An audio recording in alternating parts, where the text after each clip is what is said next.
안녕하세요. 오늘은 육아 중 외상 부분에 대해서 알아볼 텐데요. 외상에 대해서 알아보기 전 응급처리 관련하여 준비물을 먼저 말씀드릴게요. 가장 기본적인 구성으로 외품으로는 붕대, 거즈, 소독솜, 핀셋, 거즈 붕대, 탄력 붕대, 칼, 가위, 반창고, 족집게, 일회용 반창고 등이 필요하고 외용제로는 과산화수소, 베타딘, 화상용 바세린 거즈, 항생제 외용 연고, 근육용 마사지 연고, 생리식염수, 벌레 물린 데 바르는 연고 등이 필요한데요. 이외 더 필요한 사항들을 가감하시면 됩니다. 일단 유아 외상 환자의 치료는 기도 유지, 호흡 유지, 목뼈 고정, 출혈 조절 등이 적용됩니다. 유아 외상 치료의 목적은 외상 이후에 추가적인 합병증을 피하는 게 가장 중요합니다. 중증 소아 외상의 많은 부분을 차지하는 둔상의 경우 소아는 신체의 크기가 작으므로 어른에서의 손상과 비교하여 볼 때 같은 넓이의 충격이 미치더라도 성인과 비교할 때 단위 면적당 충격이 크므로 다발성 장기 손상의 위험이 높으며 근 골격계의 미완전 발달로 인하여 심부장기까지 큰 충격이 미치게 됩니다. 또한 체온이 쉽게 떨어지는데 이는 성인에 비해 상대적으로 큰 표피 면적뿐 아니라 피하지방 발달의 미숙 등으로 인한 체온, 손실 및 체온 유지 기능 등이 충분하지 않기 때문인데요. 1세에서 15세 사이의 사망 이유 중에 가장 빈도가 높은 원인은 외상이며 주로 일반적인 외상 자동차 교통사고나 운동이나 오락을 하다 다치게 됩니다. 다음은 각 케이스별로 정리해 봤는데요. 1. 심폐소생술. 폐소생술은 심장박동이 멈추고 숨을 쉬지 않는 사람에게 인공적으로 호흡을 불어넣고 흉부를 압박하여 호흡과 순환 기능을 회복시키도록 도와주는 유용한 기술입니다. 심정지 이후 매분마다 사망률이 증가하며 5분 이상이면 뇌 손상이 시작되고 10분 이상이면 소생 가능성이 희박합니다. 심정지가 발생하는 즉시 심폐소생술을 즉시 실시하면 소생 가능성을 2~3배를 늘릴 수 있습니다.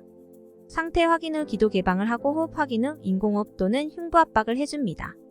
2. 출혈. 개방성 상처에서 피가 나는 것을 출혈이라고 하며 일반적으로 단기간에 많은 양의 피가 흘러나올 때 사용합니다. 출혈 부위에 따라서 동맥출혈, 정맥출혈, 모세혈관 출혈로 구분됩니다.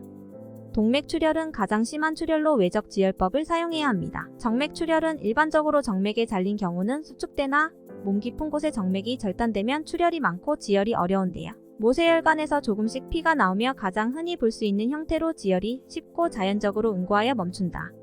감염을 위한 소독을 한 후 출혈이 되는 부위를 소독거즈 등으로 덮고 직접 압박을 하거나 상처 부위를 심장보다 높게 위치하는 게 좋습니다. 코피의 경우는 앉은 자세를 유지하며 고개를 약간 숙여 혈액이 기도로 넘어가지 않게 해야 합니다. 목 뒤로 넘어가는 경우 구토, 메스꺼움 또는 질식 등이 생길 수 있습니다. 코를 쥐고 5분간 서서히 압박하고 코와 뺨 주위에 얼음물 주머니를 올려 지혈을 해줍니다. 특히 머리를 부딪힌 후에 코피가 나오거나 식은땀이 나오고 안색이 창백하고 입으로 피를 토하거나 다른 곳에 출혈 등이 있을 때 병원에 가야 합니다. 3. 쇼크. 쇼크는 산소를 함유한 혈액이 인체의 각 부분에 충분히 전달되지 않아서 발생하는 순환의 기능장애를 말합니다. 쇼크는 심장 기능, 혈관 기능, 혈액 기능의 세 가지로 분류됩니다. 심장마비와 같은 경우는 심장 근육의 손상으로 심장이 수축하지 못하셔 혈액의 흐름이 멈추는 것이며 대부분 출혈에 의해서 혈액 손실이 발생합니다. 소아들은 혈액량이 적으므로 성인에 비해 적은 출혈량으로도 쇼크가 발생할 수 있으며 이 경우에는 응급수술을 필요할 수 있기 때문에 먹을 것을 제공하면 안 됩니다. 4. 머리 또는 경추, 목뼈 손상. 교통사고나 추락 등으로 머리 또는 목뼈가 손상이 되어 의식이 없는 경우는 목뼈 손상이 있다고 생각해야 합니다. 이때는 목이나 등이 구부러지지 않도록 하고 기도 유지를 하며 화재나 주변에 위험한 상황이 있으면 신속히 이동하여야 하며 그 이외의 경우에는 서둘러 움직이는 것을 피해야 합니다.